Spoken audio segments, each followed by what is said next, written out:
Parshas Emor is a very full parsha. We have a staggering 56 mitzvos. Most of them are relating to the Kohanim. Starts off with contact with the dead. The high priest cannot come into contact with any dead aside from a mace mitzvah, an unattended corpse. An ordinary Kohen can come into contact with 7 relatives. We're told how to properly mourn. You cannot inflict wounds when you are mourning over the dead. You can rip out your head hair or your beard hair or make gashes or wounds in your skin. We're told who the Kohanim are allowed to marry, the requirement that they must be sanctified, the law of a daughter of a Kohen who commits adultery, a blemished Kohen, an impure Kohen. What about an ordinary Israelite? They're not allowed to eat sacrificial foods if the sacrifice is blemished, etc.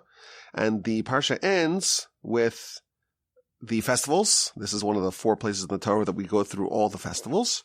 And then we have an assortment of laws and a very interesting narrative at the end of the Parsha. We talk about the menorah lighting. That also is mentioned a few times in the Torah. There is a description of the showbread, the breads that are placed upon the table each week. And finally, we have the story of the blasphemer.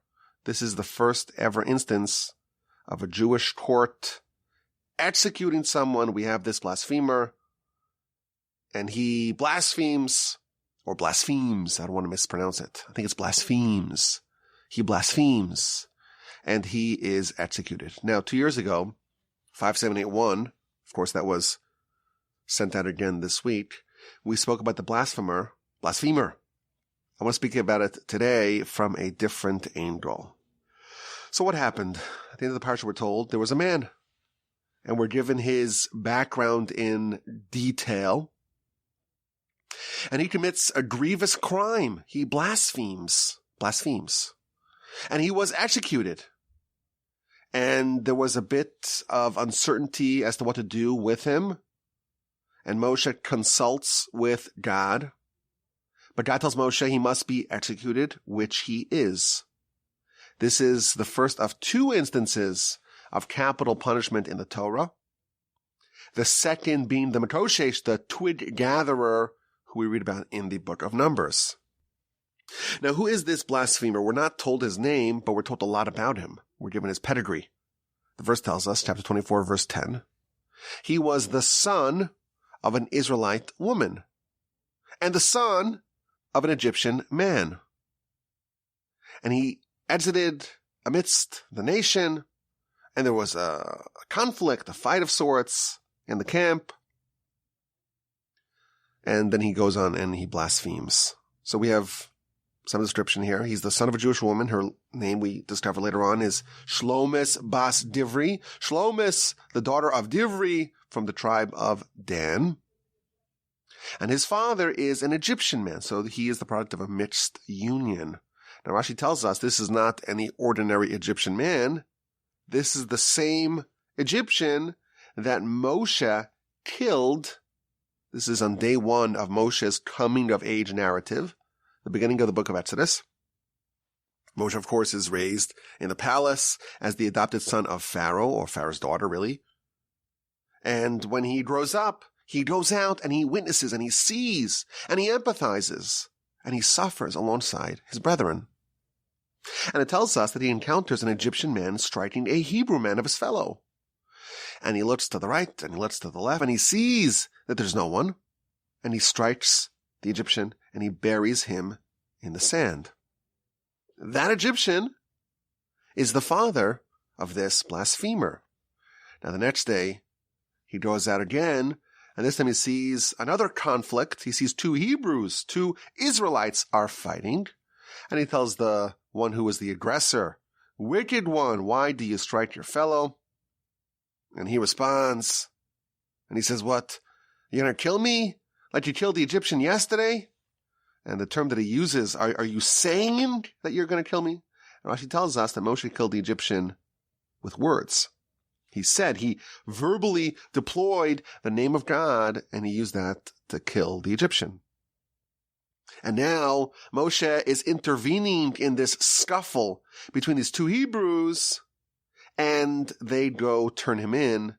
And this act, that Moshe killed the Egyptian, condemned Moshe. They wanted to kill him, and ultimately he fled to Midian, and that's where his story continued. This is chapter 2 of the book of Exodus. Now, this Egyptian man, on day 1 of Moshe's coming-of-age narrative, this is the father of the blasphemer. Now, why was he striking the Hebrew man? So we're given in the sources, the Midrash, Rashi gives us some of this as well. We're given a lot of backstory here. The Hebrew man, who the Egyptian man was striking and Moshe prevented him from striking, he was the husband of the mother of the blasphemer. So there's a little bit of a love triangle here. We have a Jewish man married to a Jewish woman. According to the Midrash, the Jewish man is Dathan, that rabble-rouser, that malcontent. So Dathan is married to Shlomis bas Divri from the tribe of Dan. And this Egyptian, he committed adultery with Shlomis bas Divri, with the mother of the blasphemer, and that product of that union is the blasphemer of our Parsha. Now the Midrash gives us some context. In Egypt, they had Jewish guards overseeing the Jewish slaves, the slave labor, and they had Egyptian taskmasters who were in charge of the Jewish guards. So every Jewish guard had 10 slaves that they were responsible for, and every 10 Jewish guards, there was one taskmaster. And it tells us that the taskmasters would come and rouse the Jews, the Jewish guards, every morning at daybreak. And one time, this Egyptian taskmaster, he went to wake up to rouse the Jewish guard, Dathan, according to the Midrash. And he noticed his wife, and she was really attractive. And one day when he roused the husband, he snuck into the house, and he impersonated her husband. And they slept together, her unwittingly. And as a result of that, she became pregnant. And the product of that, the progeny of that, is the blasphemer. Now, as an aside, according to this Midrash, the mother of the blasphemer is completely innocent. She thought it was her husband. The Egyptian impersonated her husband. Rashi in our Parsha, he seems to pin some of the blame on her. Rashi says her name wasn't Shlomis, and her father's name was not Divri.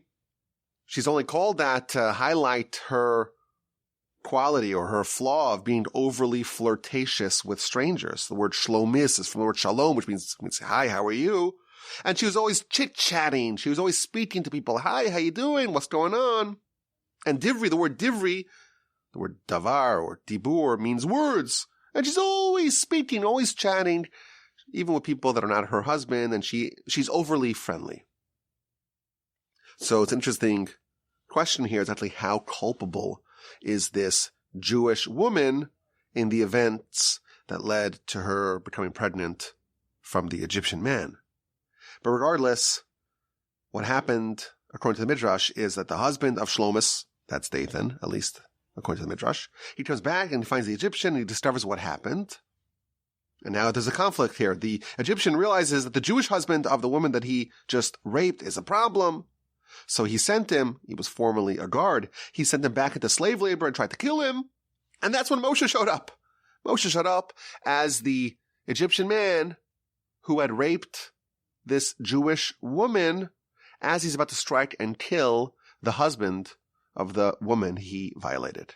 And Moshe intervened, and he said some words, he invoked the name of God, and he killed the Egyptian.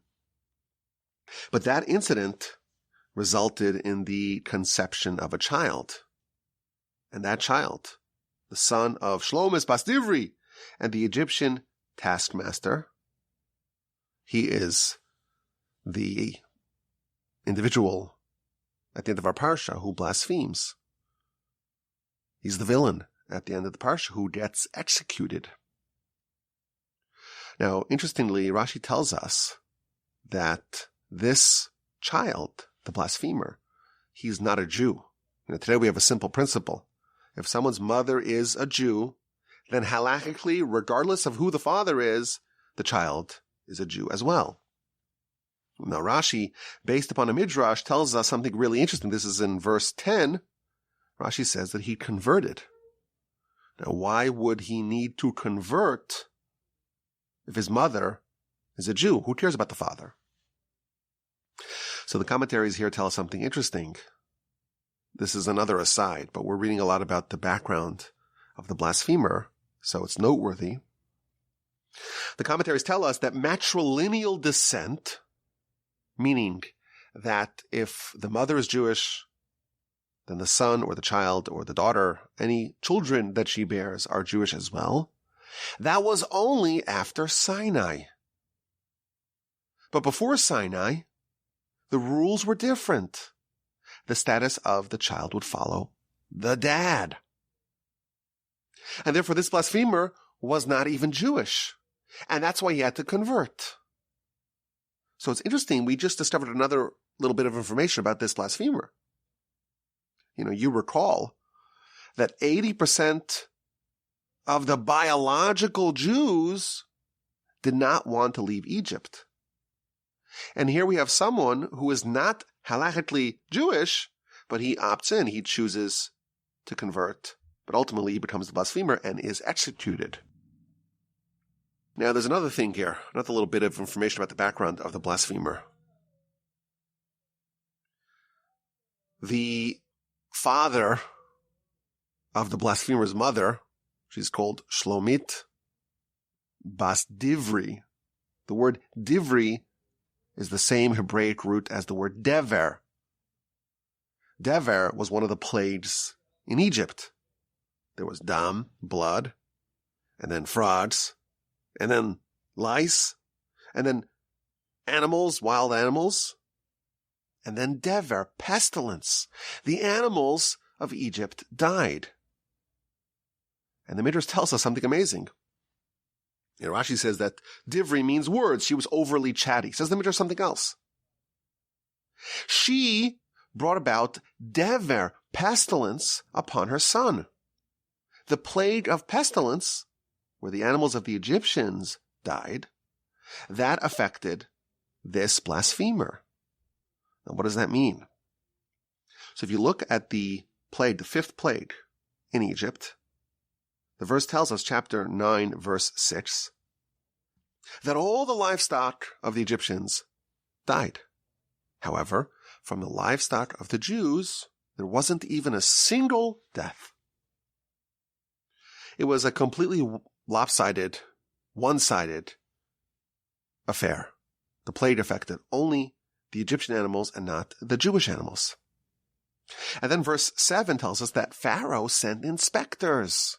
And Pharaoh sent, and behold, there was almost no animal casualties amongst the Jews, but there was one. And that's why Pharaoh said, it must be just worked out like that. But you see, the Jews also lost some animals. So it's interesting. The verse says that not a single Jewish animal died. And the next verse says, Pharaoh sent inspectors, and they found that there was one instance of a Jewish animal that died. So there's a bit of a misunderstanding here. The verse testifies, verse 6 of chapter 9 of the book of Exodus, that not a single Jewish animal died. And the following verse tells us that Pharaoh found that one in fact did. So what happened? Says the Midrash, the blasphemer's animal died. Given that he was halachically deemed an Egyptian, he was subject to the plagues. Now, Pharaoh didn't know his actual parentage. He was born to a Jewish woman, and the fact that there was a mixed union that was exceedingly rare. In fact, Rashi tells us, it's also Midrash, that there was only one such child amongst the whole duration of the Jews in Egypt. It was just the blasphemer. That's it. Rashi to verse 11 tells us that the reason why his mother is identified by name is because she was the lone exception to this rule. So Pharaoh had no idea that the blasphemer was actually, in the eyes of God, an Egyptian. And therefore, when he discovered that the animal of the blasphemer died, he had sufficient grounds to deny the miraculous nature of the plague, and he hardened his heart and did not send the Jews free. So we're given a complete background here of this blasphemer. It's interesting, we're not told his name, but we're given everything we need to know, or a lot about what we need to know about him. His biological father, that's the Egyptian that Moshe killed with the special name of God.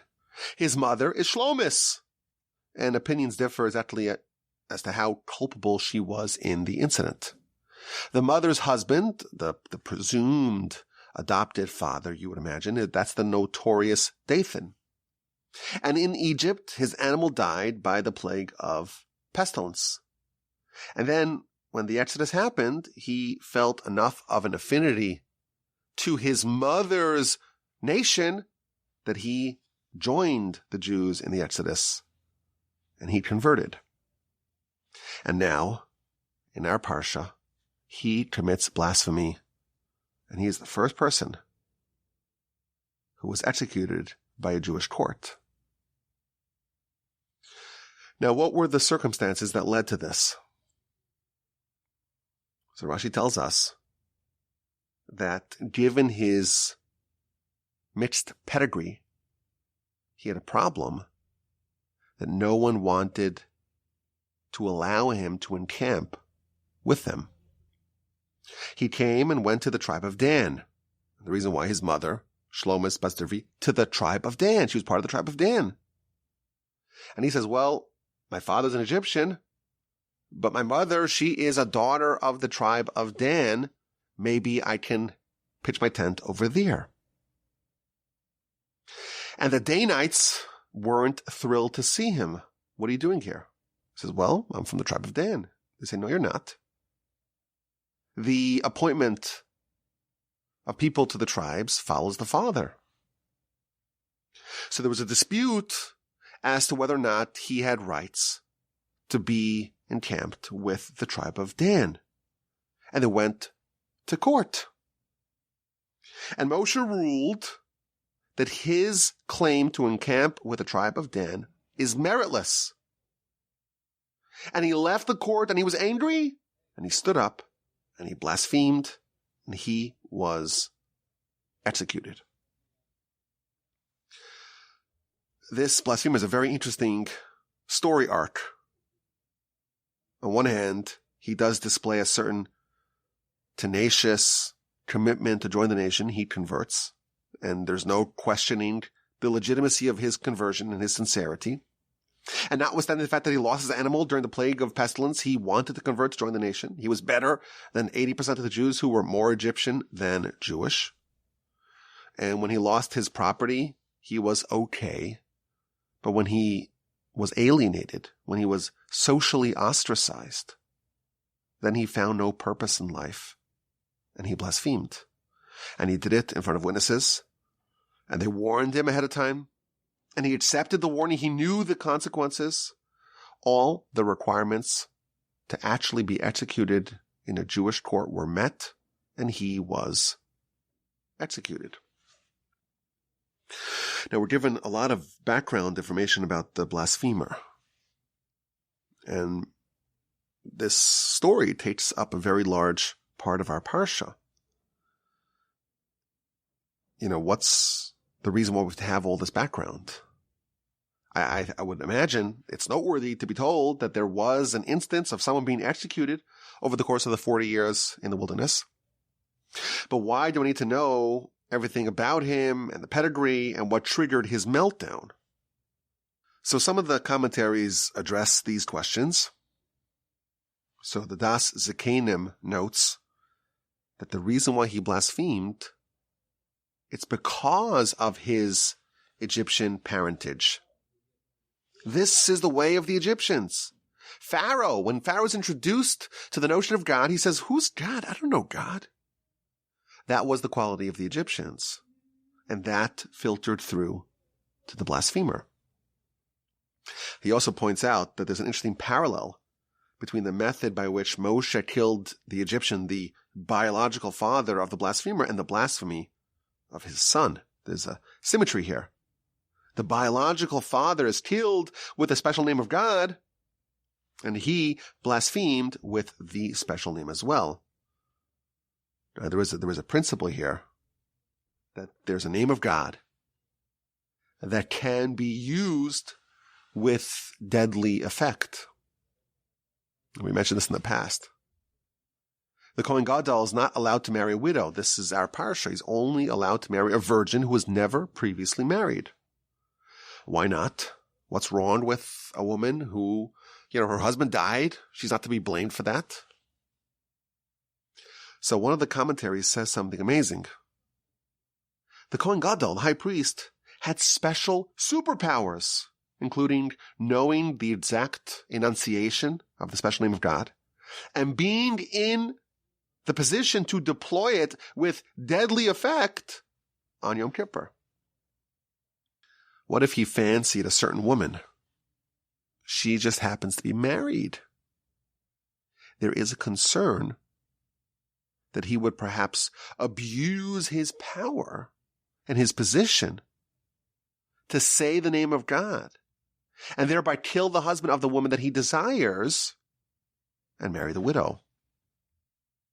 And therefore, to prevent that, or certainly to prevent the possibility of anyone claiming that he deliberately killed the husband with the special name of God, he is barred from marrying any widow.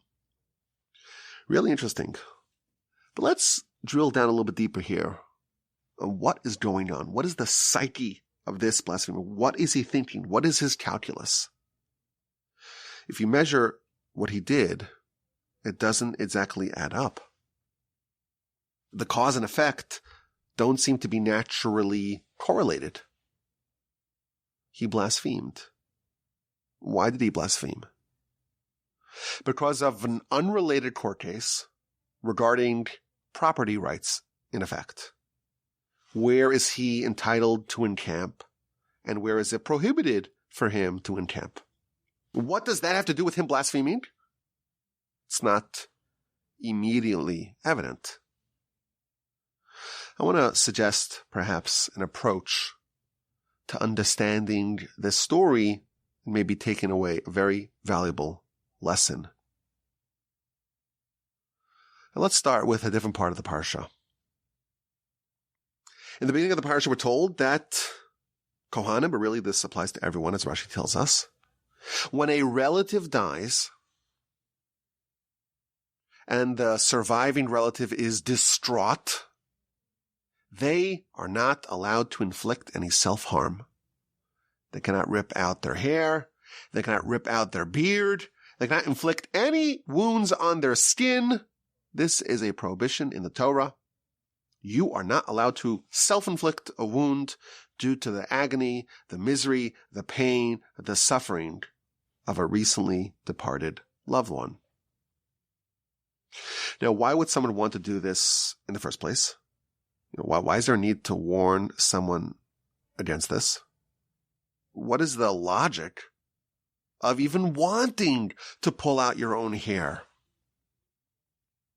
Why would a response to the pain of a deceased relative, why would a response be to inflict further pain? Doesn't make any sense. I think that there's something very deep here. Momentum is very powerful. When something is bad, when something is painful, we have an inborn instinct, and that's completely illogical, but we have an instinct to continue along that trend. There is a perverse way to respond to pain, to any sort of disappointment or misfortune, any bad thing, and just to say, I give up, forget about it. Who needs all of this? What difference does it make? I'm out of here. I'm giving up. Something bad that happens to a person, it triggers a feeling, an instinct to just drop everything.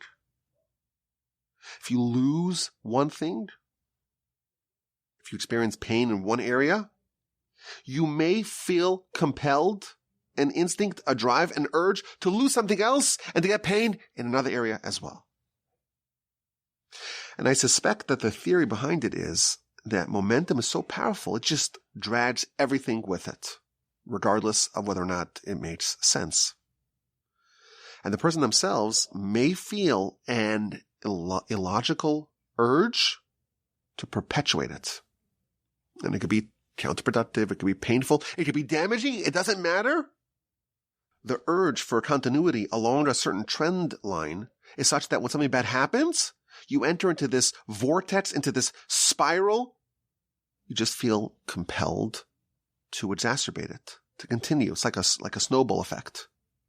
The momentum reinforces itself, and it gets stronger and more powerful, and it begins to operate like a runaway train.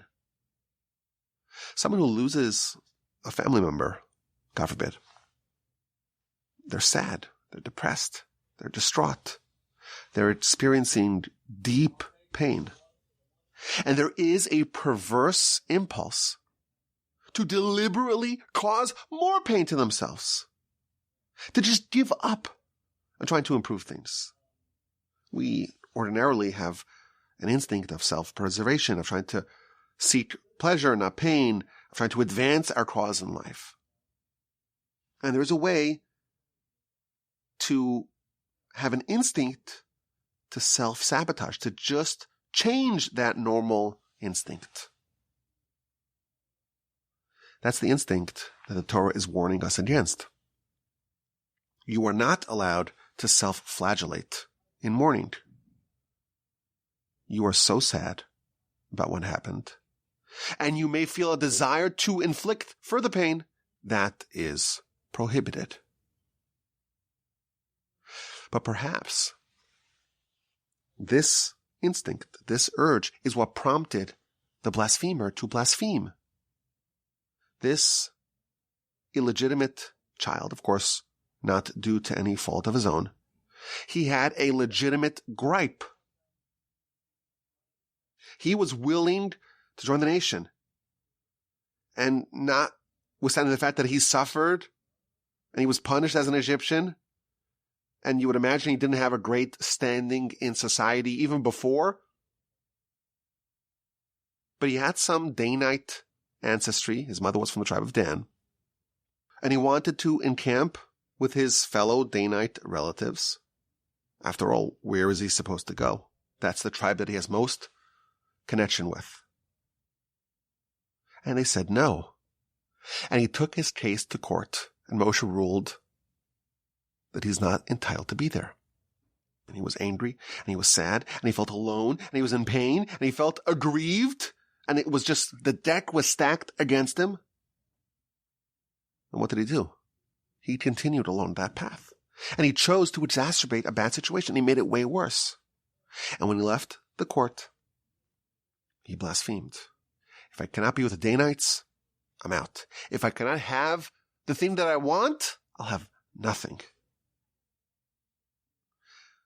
He did not know how to properly process the disappointment, the misfortune, the loss that he had. It totally disoriented him. It destabilized him. And he devolved. He unraveled. And he made this terrible and fatal decision to blaspheme, and he was executed. There was a much better way to handle his disappointment with God. We have a precedent for this. Chapter 18 of the book of Genesis, there's an extended narrative of Abraham disagreeing with God. God says, I'm going to destroy the city of Sodom and Gomorrah. And Abraham launches into this intercession. Well, maybe if there's 50, could we change it? What if there's 45? What if there's 40, 30, 20, 10? God is going to destroy the city, and Abraham doesn't agree, doesn't like it, seems to argue with the ruling of God in a weird way, almost like the blasphemer. But there is a very big difference between Abraham and how he processed his disappointment and the blasphemer. The final words of chapter 18 of Genesis, Ve'avraham shav limkomo. Abraham returned to his place. Abraham maintained his previous standing. He accepted the ruling. He did not allow it to threaten his standing. He was able to restore the way things were previously. The blasphemer did not return to his place. He was a convert. He was part of the nation. He was accepted as a Jew, not as a Danite, but as a Jew. He did not return to that place. He yielded to this terrible instinct to give up on everything, and he exacerbated a bad situation by making it 10,000 times worse. If you think about it, what would have happened if the blasphemer accepted the ruling? I think he could have served as a model of true, indomitable faith. I think he could have been a hero. He would have been known as someone who forfeited everything for God. He could have been the one who is this exemplar, is this paradigm of accepting your lot in life and not questioning God. Listen, he had legitimate gripes. Why would he need to suffer due to the sins of his biological parents? That's a question that's a very hard one for us to ask. But what would have been his legacy if he didn't ask that question, if he accepted it? He would have been the model of accepting his own fate as determined by God. His animal died in the plague of pestilence, and he converted nonetheless. His faith in God exceeded 80% of the actual Jews. And had he accepted this ruling and returned to his place and swallowed his pride and bent his head in submission to God, maybe he could have encamped with the other converts, with the mixed multitude. He would be the poster child of total faith, of total subjugation and submission to God. But he didn't do that. When the ruling was rendered, he gave up everything. He lost it all. And he was executed, and he ended up with nothing but infamy and ignominy, eternal shame and disgrace. The blasphemer could not decouple himself from the momentum of his disappointment, and it just snowballed into catastrophe. If I can't have it all, if I cannot encamp with the Danites, let's burn it all down. This is the way of the Yetzer Hara, our sages tell us. He starts off and tries to get a small advantage, a small concession. Let's get some momentum heading in the way of the Yetzer Hara. And once that starts, it's really hard to stop the bleeding. And he can turn a small advantage into a devastating rout. I think if someone ever had a diet and then just one day you cheat, and it turns into a binge, you just start swimming in a bathtub full of carbs. Or God forbid, if someone loses money, make a poor investment, do something bad with their finances, there's a risk of losing it all. The great investors take more pride in cutting their losses, try to get out of a bad trade, than in executing a good one. And the reason why is because to manage your losses, to stop digging the hole that you're in, to cut your losses, to stop the bleeding, is very hard. Because all the momentum of your life is pulling you in that direction. You marvel at the Holocaust survivors who were able to rebuild their lives after the war. I always think about my grandparents, my 4 grandparents and my wife's 4 grandparents, all 8 of them were all Holocaust survivors. And all of them lost relatives in the war. Think about how easy it would be to just give up. Think about the questions that you would have against God, the legitimate questions that you would have against Him, how unfair it was, how unfair it is, and how broken you are in spirit and body, and how your spiritual life is in tatters, and your physical life is in tatters. You have nothing. No one wants you. How easy is it to just give up? And what did they do? They rebuilt. Think about what unimaginable, indomitable strength that requires when the momentum is heading with such blazing speed in one direction to stop the bleeding, to turn around, and to start moving the other direction, and to start from the absolute bottom and to rebuild. I had a friend who was becoming more religious, and he decided that he's going to observe Rosh Hashanah. He's going to follow all the rules, all the details of the laws, to refrain from all sorts of work that's prohibited on festivals and Shabbos. And after the festival, I asked him, well, how'd it go? So he said, well, I made a mistake, and I made a blunder, and I violated the festival, and once I violated, that's it. I just stopped the rest of the time. And the second day was just total regular, ordinary day.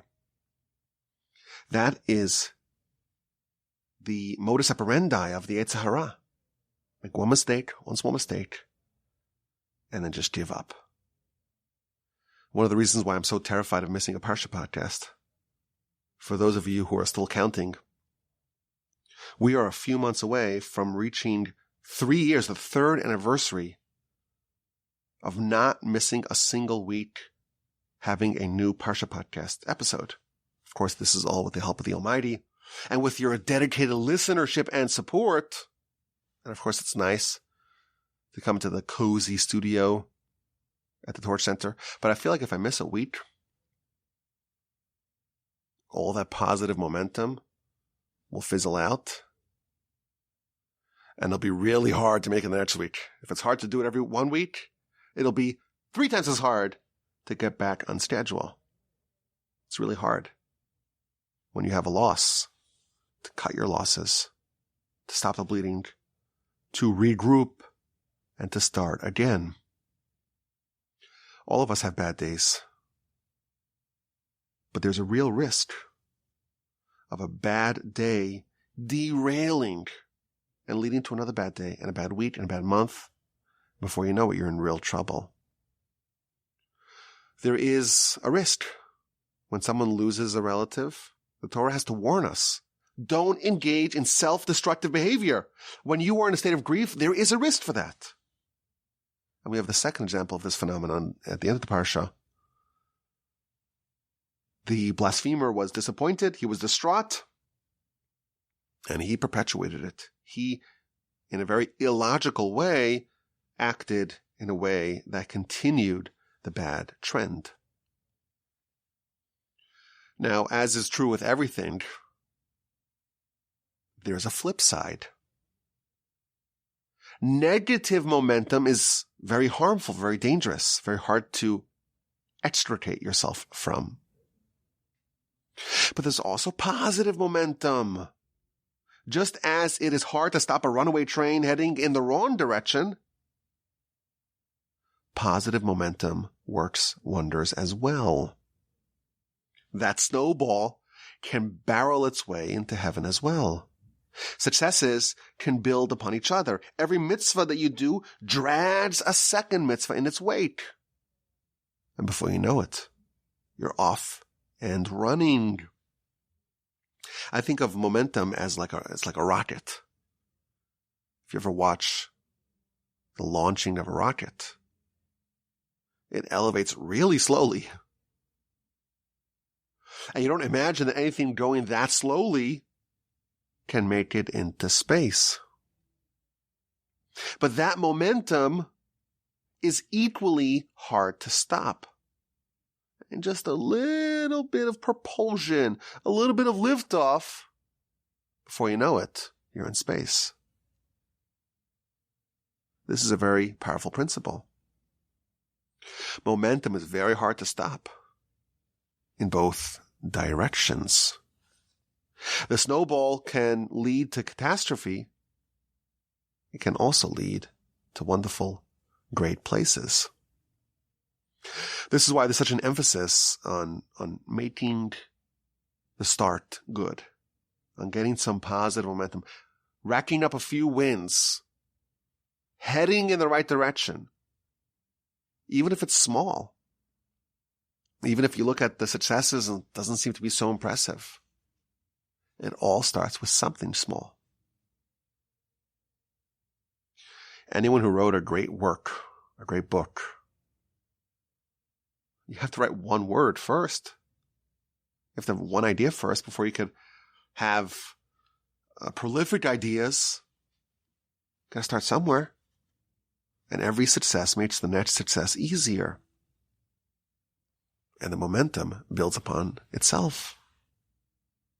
If you ever compare yourself to someone who did great things, I always look at my grandfather's writings, the voluminous output that he did, the amount of manuscripts that he left, the amount of different areas of our philosophy of the Torah that he really, really worked through. And it could be a bit depressing because his output and his accomplishments are just so vast, so voluminous. You don't feel like you can match up to that. And you know what? Most of us can't. Certainly, I can't compared to him. But it all starts with something. And if you realize that it compounds, and a small success today is going to be amplified. A small little lift-off the launch pad. That is an incredible bit of momentum. You realize that. And it makes those accomplishments more readily achievable by small people like us. In our Parsha, we have the description of the showbreads. And there's a very interesting verse, chapter 24, verse 5. The verse tells us that you should take flour and bake it into 12 loaves. So this is the showbreads. 12 loaves. And of course you bake the loaves with flour. So the verse tells us you have to take the flour and bake the loaves. Now what would be if the verse just said, bake 12 loaves? You would know that you have to take the flour. So the commentaries ask the question, wait a minute, why is there the extra two words, v'lakachta soles, you should take the flour? Why is that featured in the verse? And the Netziv says something very powerful. And this is a very much related idea. When you want to do a mitzvah, you want to have the successes to be in a very early stage. And if you take the flour, it's not yet the mitzvah. There's no mitzvah of taking flour. But if you start and you have a success and you take the flour and you have the right intentions to say, I want to fulfill the mitzvah of the Almighty, that's going to add towards the cumulative holiness of the whole enterprise. Conversely, if you start off a process and things are not really where they're supposed to be, it's going to end up poorly. There's an incredible story in the Talmud, in the book of Bava Metzia, page 85b. It talks about a time where there was a dearth of education options for young children. And the great Rabbi Chia, he planted flax. Now, why would the solution to a lack of education be to plant flax? Well, he needed a net because he was going to catch a deer and use the hide of the deer to write a Torah scroll. So the first thing he did is to plant the flax and to use that to make a net, to use that to catch the deer, to use that to process the deer into hides, into parchment, and through that to write upon the parchment the words of the Torah. Now, wouldn't it be more efficient to just buy the net or just buy the hides? There's this idea, again, it's a similar idea. It's not precisely the same idea, but it's related. If you want to get something started and you want it to be successful, at the very earliest stages of that initiative, it should be done with the right intentions. He didn't want any perverse intentions, any corrupt intentions in any part of this process.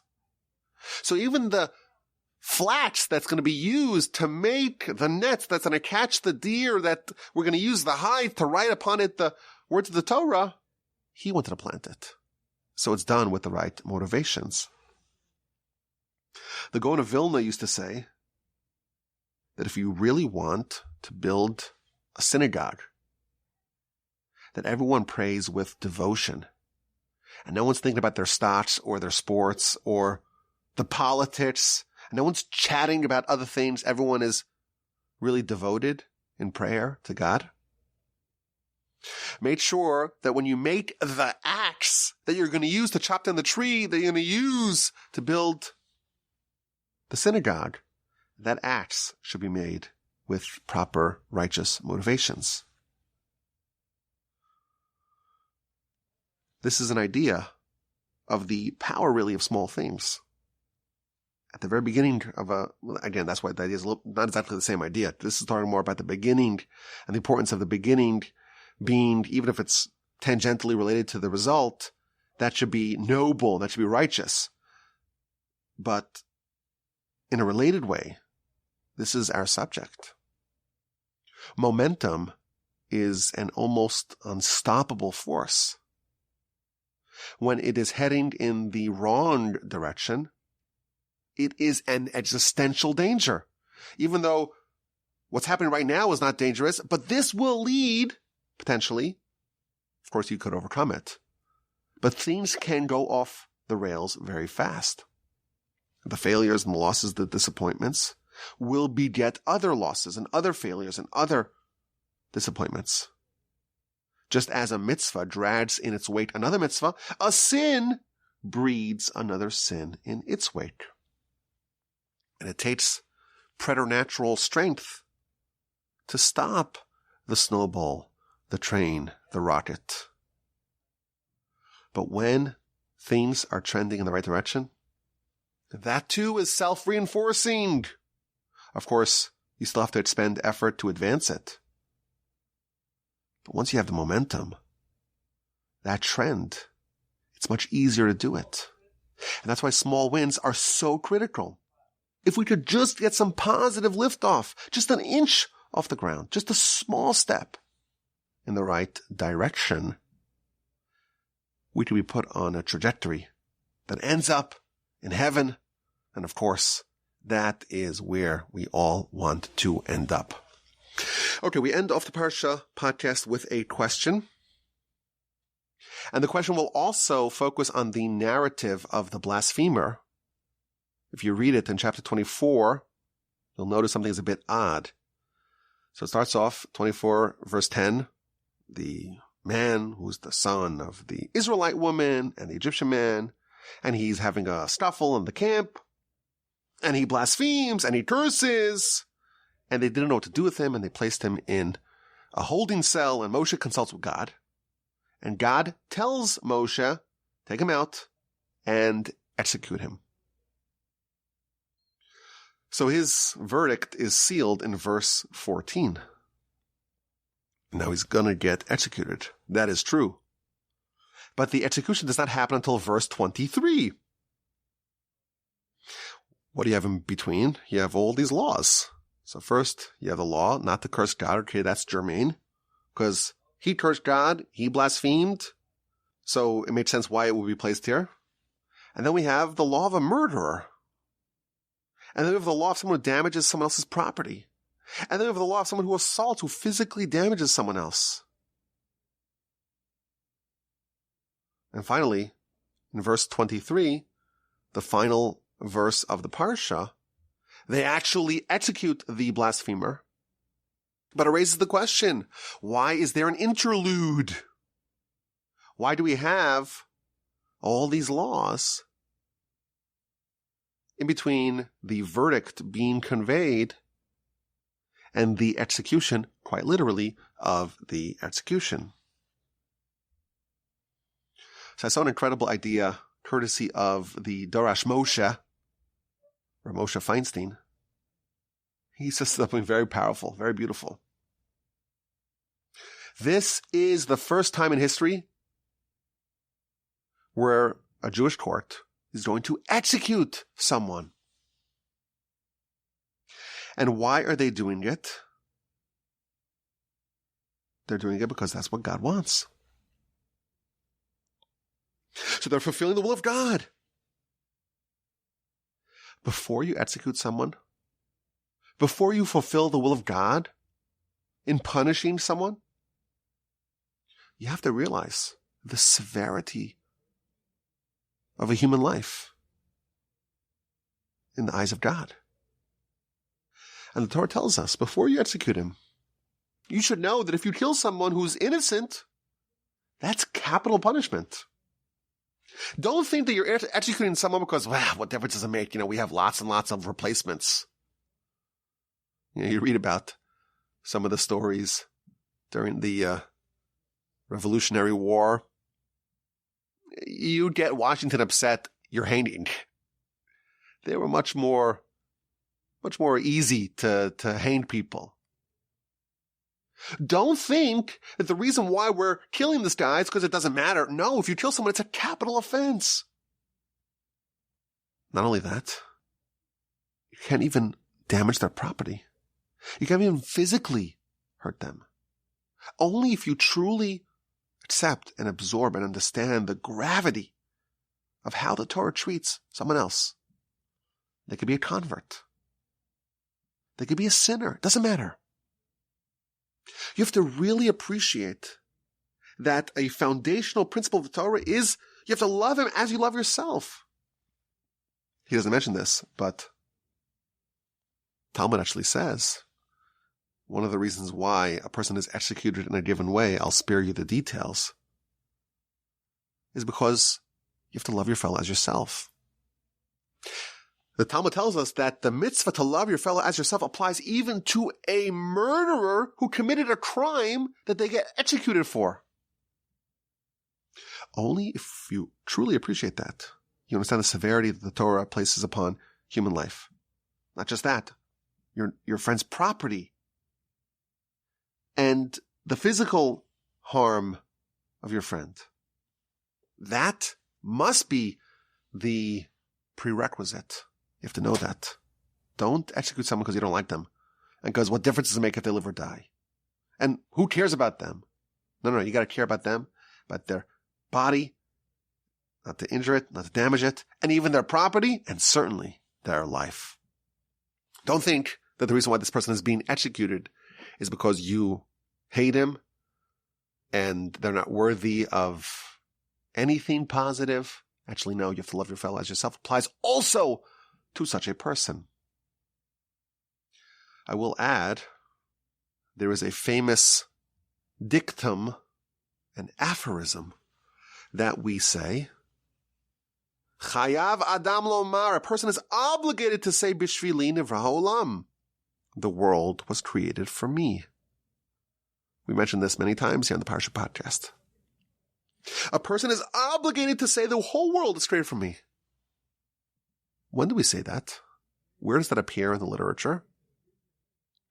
That appears when a Jewish court is adjudicating capital crime, and we warn the witnesses. We're intimidating them. We're cross-examining them. We're interrogating them. And we're telling them, this person that you are giving testimony that they have to be executed, you have to know that the entire world was created for them. And if you kill one person, it's like you've destroyed the whole world. And if you save one person, it's like you've saved the whole world. That is where that saying originates. And therefore, before someone is executed, we're told what we need to know. You have to know that their life is precious, their life is valuable, and you have to love them you have to make sure not to injure them or harm them. But actually, the best thing for them, because you love them, you execute them. That is in their self-interest. That is the way that they can perhaps atone for some of their crimes. How's that for a twist? The reason why you're killing them is because you love them. And this is how the Almighty positions them, that they can maybe make some amends, some rectification for what they did. What an incredible idea. And the Parsha ends, in fact, that this blasphemer was executed. I thank you for listening. I hope you enjoyed this Parsha podcast from the Torch Center in Houston, Texas. My name is Yaakov Wolbe. I have lots of other podcasts. Listen to them. Support the great work of Torch. Our website is torchweb.org. Send me an email with your questions, your comments, and your feedback. rabbiwolbe@gmail.com. And have a wonderful rest of your day. A splendid, terrific rest of your week.